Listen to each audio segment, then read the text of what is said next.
بسم اللہ الرحمن الرحیم۔ قرآن مجید میں ہے ان اللہ لا یستحی من الحق، کہ اللہ تعالیٰ حق بات بیان کرنے سے حیا نہیں کرتے۔ حدیث میں بھی بعض ایسے مسائل کو اللہ کے رسول نے بیان کیا ہے صلی اللہ علیہ وسلم نے جو بظاہر حیا کے خلاف ہیں، مگر اس لیے بیان کیا کہ اگر آپ صلی اللہ علیہ وسلم بیان نہ کرتے تو لوگ ان بے شرمی کے کاموں میں مبتلا ہو جاتے۔ اسی وجہ سے میں بھی یہ ہمت کر رہا ہوں کہ ایک اور ایسا گناہ جس میں لوگ مبتلا ہیں، اور وہ ہے حیا کے خلاف، مگر ہے بہرحال شریعت کا مسئلہ اور لوگ اس میں گناہ میں مبتلا بھی ہیں، اس لیے بتانا ضروری ہے۔ وہ یہ ہے کہ لوگ شادی کے بعد بھی، آج کی نوجوان نسل زوجہ سے، بیوی سے غیر فطری طریقے سے ہم بستری کرتے ہیں۔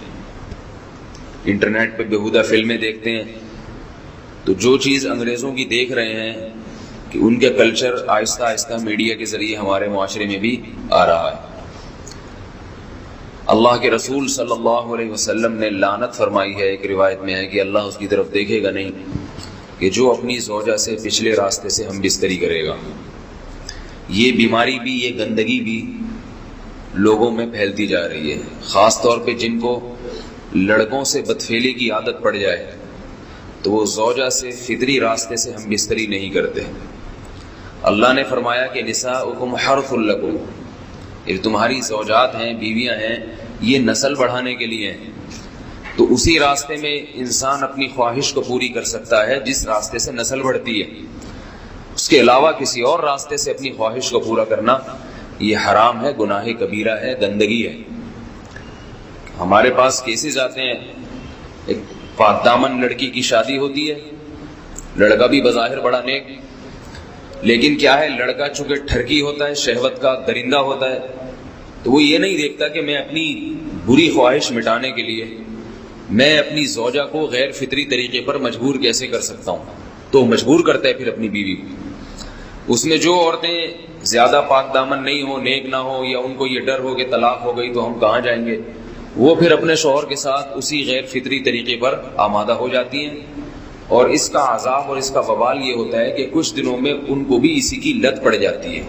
انسان جب بھی کوئی غیر فطری راستہ اختیار کرتا ہے، آخرت کا عذاب تو بعد میں، دنیا کا عذاب یہ آتا ہے کہ پھر اس کو لذت فطرت میں آتی نہیں ہے، پھر جو راستہ اللہ نے رکھا اس میں اس کو لذت نہیں آئے گی، پھر وہ گندگی میں ہی گھسنے کی کوشش کرے گا، اس کی بھی فطرت خراب ہو جاتی ہے، اور جس کے ساتھ یہ بدفعلی کی جائے اس کی بھی فطرت خراب ہو جاتی ہے، وہ بھی پھر کسی کے قابل نہیں رہتے۔ تو اپنے جان پر رحم کرنا چاہیے۔ ہم انسان ہیں، ہم درندے نہیں ہیں، ہم گھوڑے نہیں ہیں، ہم گدھے نہیں ہیں، ہم جانور نہیں ہیں، ہم انگریز نہیں ہیں۔ انگریز نے تو حیا اور شرم کی تمام حدود کو توڑ دیا ہے، وہ تو درندے بن چکے ہیں۔ ہم تو درندے نہیں ہیں، ہم تو حلال کھاتے ہیں، پاک صاف رہنے کی کوشش کرتے ہیں، تو ہم ان کی جو کلچر دیکھ کے ہم ویسے درندے بننے کی کوشش کیوں کریں؟ تو یہ بہت بڑا وبال ہے، بہت بڑی برائی ہے جو ہمارے معاشرے میں آہستہ آہستہ جڑ پکڑتی جا رہی ہے، اور اس سے بیماریاں بھی پھیلتی ہیں۔ غیر فطری طریقہ ہے، بیماریاں بھی پھیلتی ہیں۔ ایسے کیسز آتے ہیں کہ جناب وہ مرد مجبور کر رہا ہے بیوی کو، اور وہ بیوی جو ہے ساتھ نہیں دیتی تو پھر اس کو طلاق کی دھمکیاں دیتے ہیں۔ ایسے کیسز بھی آتے ہیں، اور یہ بھی آتا ہے کہ مرد جب اپنی بیوی کو غیر فطری طریقے پر مجبور کرتا ہے، بیوی آمادہ نہیں ہوتی، تو مرد پھر یہ دھمکی دیتا ہے کہ بھائی میری خواہش تو تم سے پوری ہوتی نہیں ہے، پھر میں دوسروں کے پاس جاؤں گا۔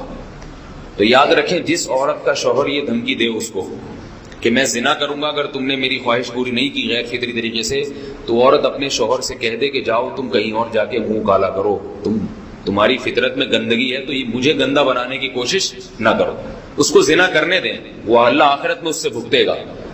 ہر بیماری کا اللہ نے علاج رکھا ہے۔ اللہ کے رسول صلی اللہ علیہ وسلم نے فرمایا، صحیح بخاری کی حدیث، ما انزل اللہ من داء الا انزل له دواء، کوئی بیماری ایسی نہیں ہے جو اللہ نے نازل کی ہو اور اس کے لیے دوا نہ رکھی ہو دنیا میں۔ تو اگر کسی کو ایسی لت پڑ گئی ہے غیر فطری کام کی، تو اس کو چاہیے کہ وہ اپنا علاج کرائے، ڈاکٹر سے بھی رابطہ کرے، اور سب سے بڑا علاج یہ کہ کچھ وقت صبر کرے گا، چھوڑ دے گا کچھ عرصے کے لیے، تو خود بخود آہستہ آہستہ صحیح ہو جائے گا۔ ایک آدمی شراب کا عادی ہے، ایک علاج تو یہ کہ ڈاکٹروں سے رابطہ کرے، بہتر علاج کے چھوڑ دے، کتنے دن تڑپے گا؟ 1 دن 2 دن 3 دن 4 دن 1 ہفتہ 2 ہفتہ، بہت زیادہ سال ہو جائے گا نا، اس کے بعد خود بہت ٹھیک ہو جائے گا۔ سگریٹ کا عادی ہے، چھوڑ دے گا تو کتنے لوگ ہم نے دیکھے ہیں دن میں 20 سگریٹ پیتے تھے، چھوڑنے پر آئے تو بالکل ایک دم چھوڑ دی انہوں نے، آہستہ آہستہ کر کے چھوڑ دی، لیکن تکلیف ہوئی مگر عادی ہو گئے۔ تو اب کسی کو یہ لت پڑ گئی ہے غلط کام کی، برائی کی، تو اس کا بہترین علاج یہ ہے کہ وہ اپنے آپ کو بدلنے کی کوشش کرے، ماحول بدلے، اور کچھ وقت صبر کرے گا تو اللہ اس سے یہ عادت چھڑا دے۔ نہیں کی، صبر نہیں کیا اس نے، پھر اسی گندگی میں موت واقع ہوگی، پھر آخرت کا عذاب بہت سخت، نسلیں برباد ہو جاتی ہیں اس عمل سے انسان کی۔ تو بات حیا کے خلاف ہے، مگر یہ کہ ایک بزرگ تھے وہ بات فرما رہے تھے، تو کسی نے پوچھا کہ حضرت آپ حیا کے خلاف بات کرتے ہیں، تو انہوں نے فرمایا تم بے حیائی کے کام نہیں چھوڑتے، ہم اس چھڑوانے کے لیے بات کریں تو ہم برے ہیں، اور تم کام کرو تو بھی برے نہیں۔ برائی کا کام کرنے میں برا نہیں بنتا، اور برائی کے خلاف بولنے والا برا بن جاتا ہے کہ دیکھو یہ کیسی باتیں کر رہے ہیں۔ تو بھائی باتیں ہیں اس لیے ہیں کہ یہ معاشرے میں یہ برائی پھیلتی چلی جا رہی ہے، اور یہ ہماری اپنا کلچر نہیں ہے، یہ امپورٹ ہو رہا ہے باہر سے، یہ امپورٹ ہو رہا ہے، یہ وہاں میڈیا کے ذریعے آ رہا ہے۔ تو وہ چیزیں دیکھا نہ کریں اور ان لوگوں سے دور رہا کریں۔ ہمیں تو دین کا داعی ہو کے ان کو ہدایت پر لانا تھا، بجائے ہم ہدایت پہ چل کے دوسروں کو چلانے والے بن کے ان کے راستے پہ ہم نے چلنا شروع کر دیا۔ اللہ تعالیٰ ہمیں اب دیکھیں ان کے ہاں ایڈز کا مرض پھیل گیا ہے۔ آپ بتائیے یہ ایڈز کا مرض ہمارا ہے کیا؟ یہ بیماری ہماری ہے یا ان کی ہے؟ ہمارے ہاں بیماریاں ہیں، کھانسی ہے، نزلہ ہے، ٹھیک ہے نا، بلڈ پریشر ہے، شوگر ہے، یہ بیماریاں ہماری ہیں۔ کوئی اللہ کا شکر ہے گندی بیماری ہمارے ہاں نہیں ہے۔ جتنی گندگیاں ہیں وہاں سے آ رہی ہیں، ایڈز کا مرض وہاں سے امپورٹ ہوا ہے۔ وہ ایڈز کا مرض اسی بدفعلی کی وجہ سے پیدا ہوتا ہے، اسی سے جراثیم پیدا ہوتے ہیں، اور اتنا خطرناک مرض کے ایسے متعدی ایسے پھیلتا ہے۔ افغانستان میں ایڈز کا ریشو 0 تھا، 0۔